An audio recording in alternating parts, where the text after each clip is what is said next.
En este video aprenderemos y reforzaremos nuestro conocimiento sobre el interrogatorio, las pruebas documentales y las pruebas periciales en el juicio oral familiar. El ofrecimiento de esta prueba debe hacerse indicando el nombre y domicilio de los testigos.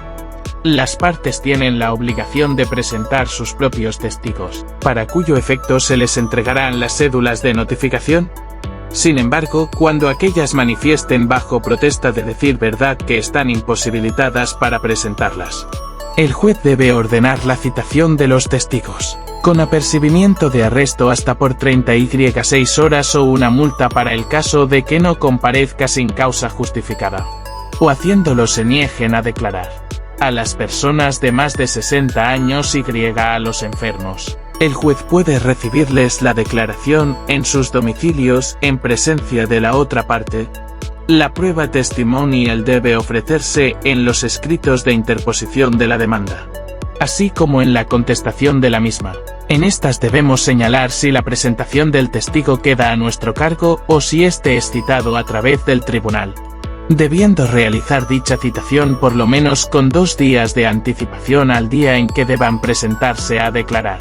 Esto sin contar el día que se verifique la diligencia de notificación, siguiendo las reglas generales que rigen a los términos en los cuales no se debe considerar el día siguiente de la notificación, debido a que es considerado como la fecha en que surte efectos la misma. El interrogatorio de la prueba testimonial se realiza mediante el interrogatorio que las partes realizan y este debe versar sobre los puntos controvertidos. No tienen que hacerse indicaciones, ya que estos deben de manifestar los hechos que le consten y que hayan sido apreciados por sus sentidos. Primero pregunta el oferente de la prueba, y la contraparte debe estar al pendiente en que no se comunique, ni le hagan señas o que las preguntas no sean indicativas, y deben de versar sobre los puntos controvertidos. El juez debe de estar atento para que de oficio se repelen dichas preguntas, también en lo es que el contrario está en su derecho de oponerse.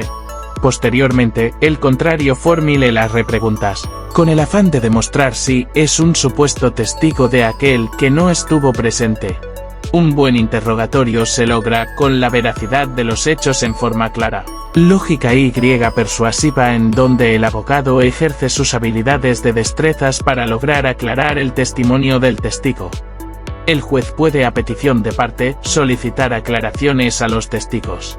Cuando dejen de contestar algún punto, no se expresen de manera clara o incurran en contradicciones. Tanto las preguntas como las repreguntas deben tener conexión con los hechos discutidos, sin ninguna base legal. En la práctica se suelen limitar las preguntas al exigir que quien las formule las relacione directamente con las preguntas de la parte que promovió la prueba. Sin embargo, las preguntas también podrían referirse a hechos que no hubieran sido preguntados por el oferente, con tal de que, si sean objeto de prueba, deben realizarse con un lenguaje apropiado para que el interrogatorio sea comprendido por que el testigo pueda explicar lo que presenció. Las respuestas de los testigos se deben hacer constar en la videograbación. Los testigos están obligados a dar razón de su dicho, es decir, a expresar las circunstancias y los motivos por los que han tenido conocimiento de los hechos sobre los que han declarado, y el juez debe exigirlas en todo caso. La prueba testimonial debe versar sobre las siguientes reglas. Debe ser sobre hechos propios del declarante, tener relación con los hechos controvertidos. Todos y cada uno de los cuestionamientos que integren el interrogatorio no deberán ir en contra de la moral ni de las buenas costumbres, no abarcar más de un hecho, deben formularse de manera clara y precisa, no ser sugestivas. En el juicio oral, la prueba testimonial no es solo un medio, sino el medio más importante para comprobar la veracidad de los hechos. Pruebas documentales es el medio probatorio a través del cual las partes pretenden acreditar la veracidad de sus aseveraciones mediante textos escritos que pueden tener el carácter de públicos o privados. Pública. Los documentos públicos son los otorgados por los funcionarios públicos en ejercicio de su cargo o con su intervención, mientras que en los documentos privados son aquellos que elaboran los particulares en ejercicio de sus actividades. Privada. Será todo documento que tenga como función representar una idea o un hecho. Todo aquello que se encuentre plasmado mediante escritura gráfica, expresada por medio de dibujos o cualquier signo. Esta probanza se ofrece desde los escritos de demanda, contestación, reconvención, contestación a la reconvención y desahogo de vistas. Siendo la base principal de esta probanza todos y cada uno de los documentos que fueron previamente exhibidos por las partes y que obran en el expediente. Los documentos que presenten las partes podrán ser objetados en cuanto a su alcance y valor probatorio, y durante la etapa de admisión de pruebas en la audiencia preliminar. Los presentados con posterioridad podrán ser objetados al tercer día de su recepción en términos de la ley procedimental de la materia, salvo los atestados que emite el registro civil, ya que estos no pueden ser objetados. La impugnación de falsedad de un documento puede hacerse desde la contestación de la demanda y hasta la etapa de admisión de pruebas en la audiencia preliminar tratándose de los documentos presentados hasta entonces. Los documentos presentados con posterioridad deberán impugnarse al tercer día de su recepción. Pruebas periciales.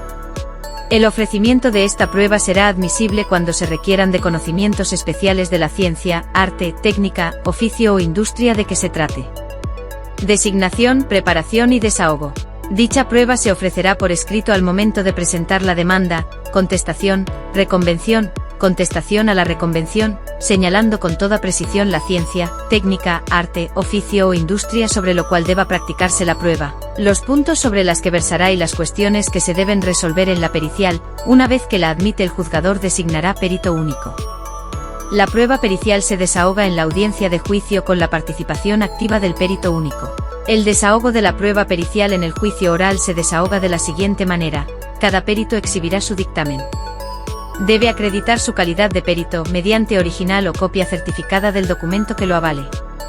Oralmente presentará sus conclusiones. Responderá las preguntas que las partes o el juez le formulen. Prueba presuncional legal y humana. La prueba presuncional se desahoga por su propia naturaleza, por lo que una vez que el juez la admite dentro de audiencia preliminar, debe ser valorada y más aun cuando el juzgador emita su resolución. La presunción se funda en el indicio que es el dato conocido, pero a veces, esta se basa en varios indicios. Cuando ocurre esto, los indicios deben de ser congruentes entre sí para poder derivar de ellos la verdad que se trata de probar.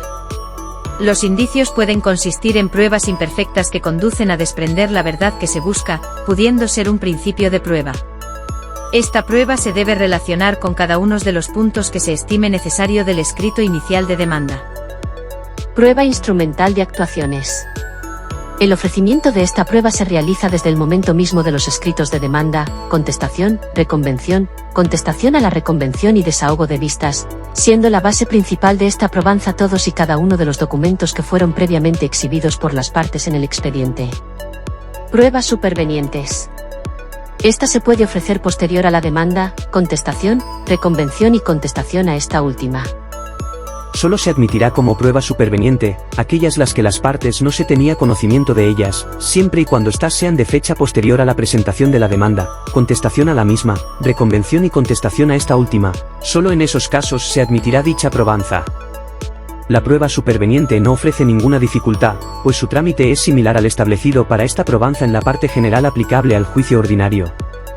Para que sea tomada en consideración según se desprende de la ley, debe de ser de fecha posterior a su presentación, se declare bajo protesta de decir verdad que no tenía conocimiento de su existencia y que no haya sido posible adquirir con anterioridad por causas que no sean imputables a las partes. Cuando alguna de las partes tengan conocimiento de una prueba documental superveniente, deberá ofrecer hasta antes de que concluya la audiencia de juicio, y el juez, oyendo previamente a la parte contraria en la misma audiencia, resolverá lo conducente. Objeción de prueba en el juicio oral familiar.